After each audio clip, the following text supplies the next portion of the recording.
लागे चुराए। तोर हंसी के मीठा बोली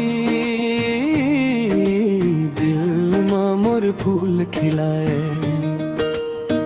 चांदनी रात मां संग चलन हाथ में हाथ धर ले बे।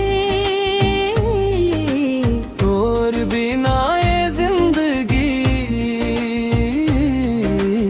अधूरा सपना लगत थे। ते मोर धड़कन ते मोर जान तोर संग जीना यही मोर अरमान। ते मोर धड़कन ते मोर जान तोर संग जीना यही मोर अरमान।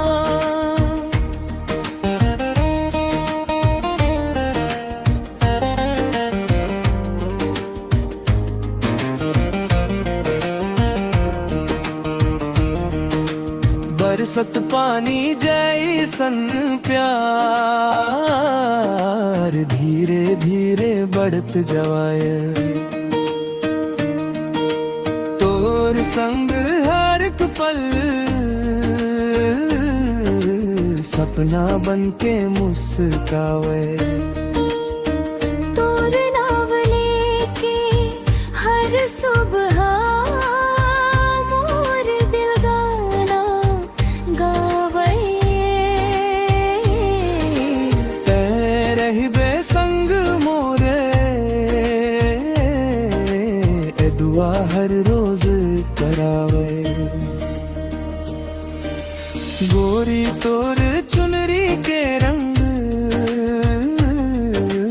मोर सपना ला सजा थे।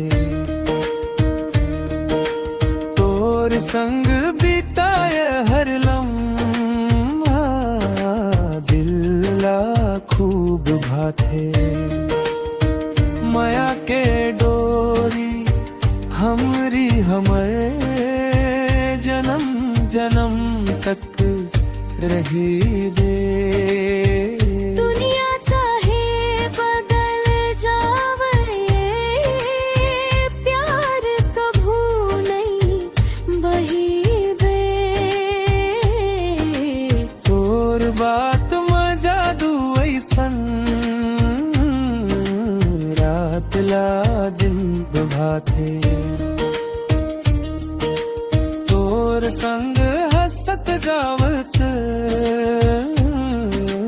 जिंदगी ला स्वर्ग बना दे। मोर दिल के हर एक कोना तोर माया ले भर गे। ते मिले हंस जिंदगी मां लगथे भाग खुल गे। आजा मोर संग चल वे सपना के गाँव जहाँ सिर्फ ते मैं रही वो एक छावा। ते मोर गीत ते मोर सुर तोर बिना सब ला